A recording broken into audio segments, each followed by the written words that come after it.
viewer contributions make local programming possible on WNIN. Become a member of WNIN with your contribution so we can continue to make this programming available. Visit WNIN.org and click on the donate button.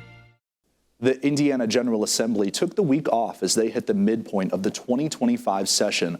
We'll talk about the House's budget and other legislative issues with Indiana State Representative Wendy McNamara. That's next on WNIN Lawmakers.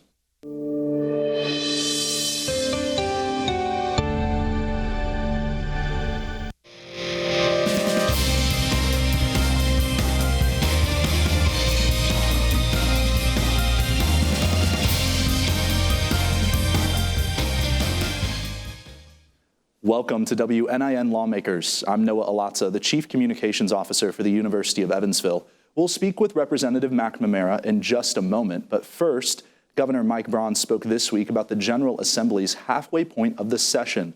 Indiana Public Broadcasting's Brandon Smith reports that Governor Braun says he's confident he and lawmakers will find a, quote, sweet, happy medium on one of the session's top issues, property tax reform. The Senate's version of property tax reform is targeted at older Hoosiers, disabled veterans, and first-time homebuyers. Braun maintains relief must be broader, but his plan would cost local governments and schools billions of dollars a year.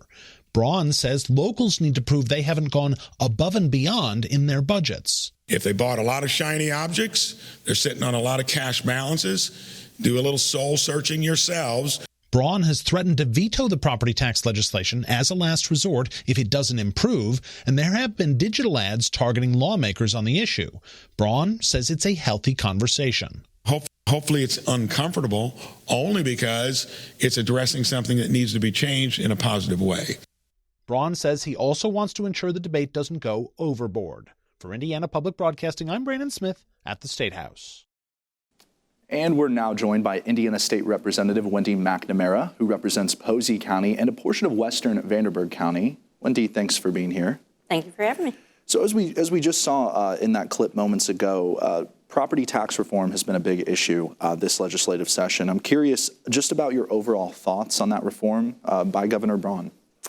As you might know, the bills that are in the Senate are now passing over to the House, and a lot of the discussions that happen in the Senate we're not privy to. So just so happens next week we're having like a property tax 101 to go over the property tax discussion. I do know it's been an issue on my constituents' minds for the past several years, the increases, sometimes 37–40%. So definitely it's something that needs to be looked at and figure out a system to help our local communities, and a lot of that comes down to assessments and assessed values. So it'll be interesting to see how that discussion continues as we head forward. Now, we saw last week that the House had passed the budget bill. Curious, are there any major highlights, takeaways from that bill? It's been described as very vanilla. We are spending what we've taken in. We don't have any substantial amounts of money over the top of a typical budget that we might have. Probably the one outstanding factor affecting a lot of our budget is just the increase in Medicaid. Medicaid costs will take up approximately 22% of our budget. It's never been that high. And the shifts in other areas that are being affected might be, general government costs, some other types of things, like, for example, in education, they'll get as much as they got last time, but not more. And so you'll find everybody who might have had increases in the past consistently not getting those this time. Interesting. So as the House was hashing out that budget bill last year, were there any concerns, or last week, were there any concerns about how federal funding could have played a factor perhaps in that budget? And are you concerned for the future of federal funding if it could make any adjustments potentially? Is that a concern? Our budget focuses on what we have in our reserves in the state of Indiana. And again, when the bill goes over to the Senate, they can take into all considerations of what that looks like. I do know, like for our universities, in our particular budget, when it went over there, our capital projects for universities was not included, and that's something that I will continue to fight for because Ivy Tech is looking at expanding for the health professions down here, and that's definitely something that's needed and wanted. So hopefully on the Senate side, those type of things will be placed back in. But anytime a bill goes from one house to the other, it's going to be amended in one way or other most of the time. And as things come up, even after the process, the very last week of session, things can change based on what we call conference committees and discussions that take place there. Another big topic, Wendy, that we've seen in the news, and we know that you were one of the House sponsors of SB 289, which prohibits diversity, equity, and inclusion efforts, also known as DEI, at state agencies, educational institutions, and health profession licensing boards. Why do you think that this is something that's so important? Well, I was asked actually to be a sponsor because of my educational background. And the impacts that we may or may not have seen across the state in those particular areas. But I will tell you, the way the bill's currently written, you might not be able, like my school does a culture fair in the spring, where all of my students of different cultural backgrounds bring in items or food or games or dances or whatever it might be from a particular cultural that they come from. And the way it's written right now, they wouldn't be able to do something like that. So what's important for me is to be able to make sure that whatever this bill comes out looking like in the end is that we make sure that it's applied fairly across, all areas of K to college. And, I've seen instances where the pendulum, when you have a particular issue, is swung too far, and we don't want to swing it too far going back. So that bill's probably going to look substantially different when the House gets to it. I'm not sure when it'll be heard, but yeah. But you think as it stands now, you would be concerned with the language used in it? Yeah, I think it's going to be very difficult for you to really do anything. And there'd be a lot of questions from educators of, okay, can I say this? Can I do this? And we want to make it specific to what is appropriately and what is appropriate to teach in your classroom and that sort of thing. This has been such a flashpoint at the state and federal levels. I'm just curious if you have heard from any constituents potentially with concerns particularly related to DEI in this bill. I didn't know if you had heard any Not the bill feedback. in particular, but definitely have heard from constituents on this issue, and definitely will take their considerations. Well, let's move on. There's so much I want to ask you and so many things we want to get to. So the other one is related to, this is House Bill 1531. So although Indiana law enforcers are required to assist federal agents, this particular bill, as you're aware, would increase the penalties against jurisdictions that don't comply, the concern being in reference to increased immigration efforts. So why did you feel like you wanted to support this bill? So there have been some sheriffs who have openly said that they're not going to, enforce any of the executive orders explicitly around ICE and that sort of thing. But I will tell you, there's a history of when our local law enforcement has contacted ICE about particular people, and the federal government has ignored them. The reason I supported the bill is primarily to make sure that if you've been elected to a particular position to uphold the law, and if that's a part of the law that you're supposed to be doing, then you should be doing it, and not making public statements that you won't. So that's primarily why I supported that one. Do you have any other bills that you personally have submitted this year that you can talk about and maybe how they're doing? Sure. In 2022 and 2023, I did a juvenile justice reform bill to try to reform the entire juvenile justice system in the state of Indiana. In the 23 budget, I was able to appropriate about $60 million for the 92 counties to join in and be able to do some things on behalf of juveniles in our state. And so this year I have a bill that updates that policy to try to get that pushed out to more of our communities. It has about $20 million just for behavioral mental health. And as we know, a lot of our juveniles are struggling with mental health issues. A lot of communities don't have enough services, meaning they don't have enough social workers or psychologists or that sort of thing. And so this really helps local communities deal with their juvenile issues that they might be finding. And so this current bill will really update those policies and hopefully be more impactful across the state. Any other bills? Sure. I have other bills like trying to set an impairment limit for THC. Right now, if let's say you're in a car accident and you have any amount of THC and you're going to be treated as if you've committed a major crime, right? So trying to really establish a limit, it's hard to set an impairment limit because THC affects people's metabolites in a different way. I've been working on this particular topic for about 2 years with world-renowned toxicologists, and that bill's definitely going to need some work over in the Senate, but hopefully that's something that we'll be able to accomplish at the end of the session. We saw other bills related to marijuana ultimately failed at the state level. We look at Illinois, you look at Michigan that have obviously legalized it.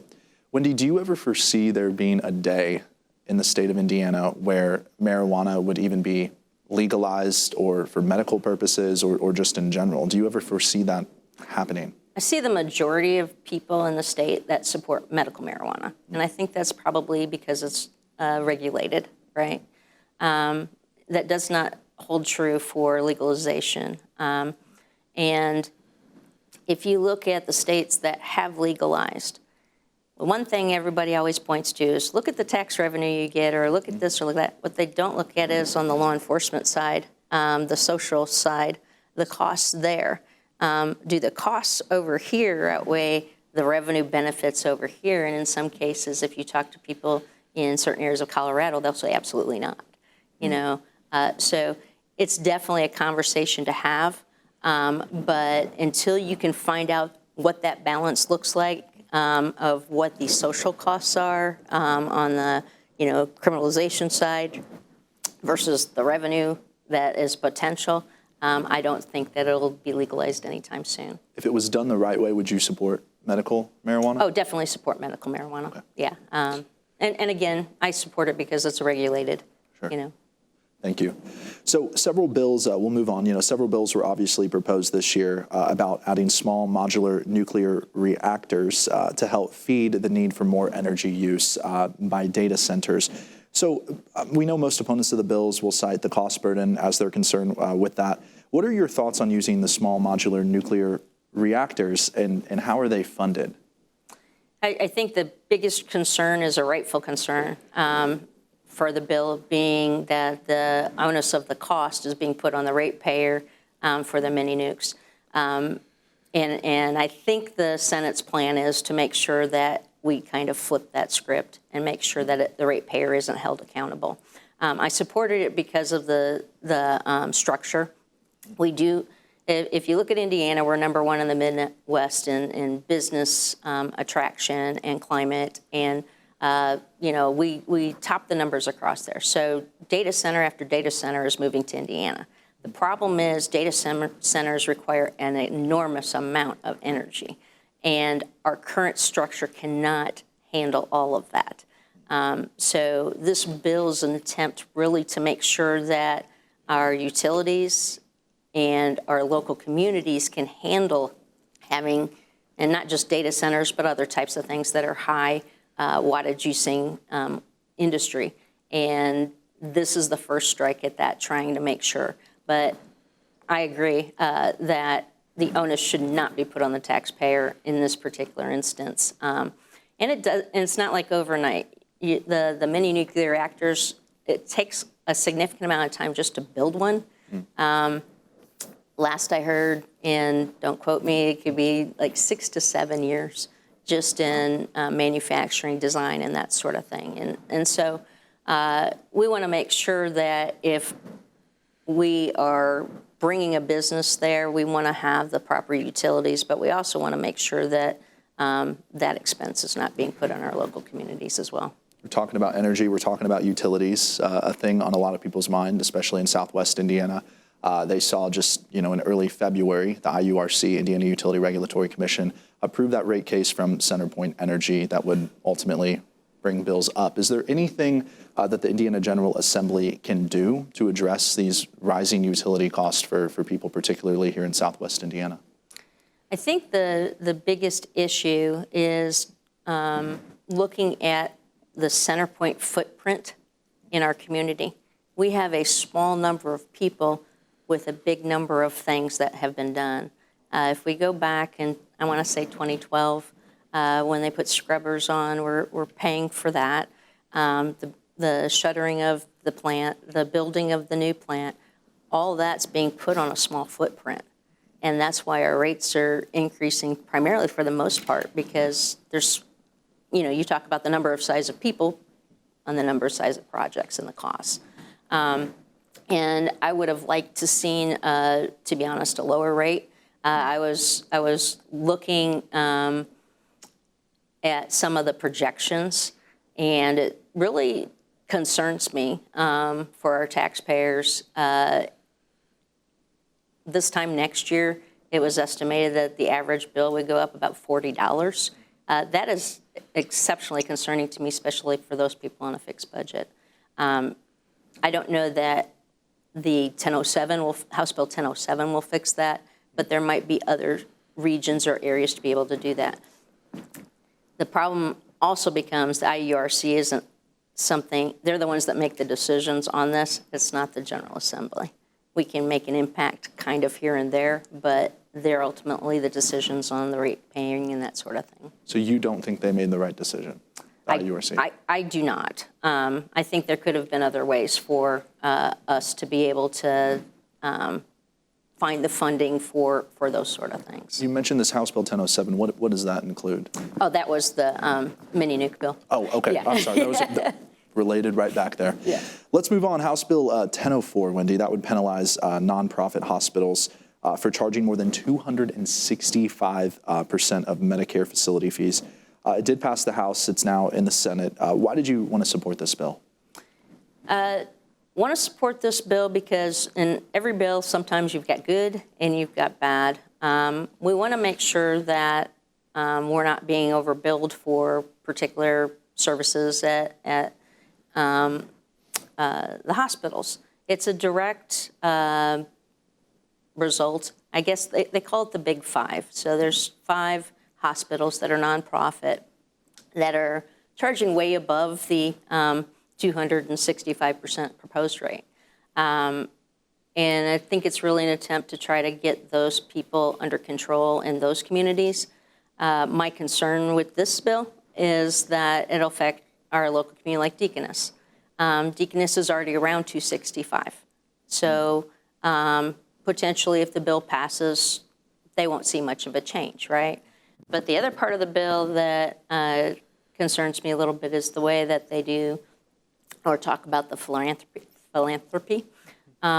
Deaconess gives so much to this community. And I would hate for that to be affected because of the way that it's worded in this bill.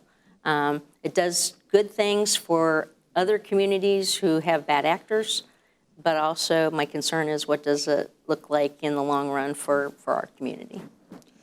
So we'll move on. There's so much ground to cover. House Bill 1008, that would form a commission to explore essentially annexing some Illinois counties. We know this has been a very interesting hot topic. We know it passed out of the House, but why do you think this is a good idea? So to be honest, going back to 2019, several of the legislators like me who border the Illinois on this side, specifically southern Indiana, received these emails. At that time, there was about 5 communities that were considering and wanting to, abandon Illinois. We thought it was a joke. We was like, okay, and kind of ignored it at that time.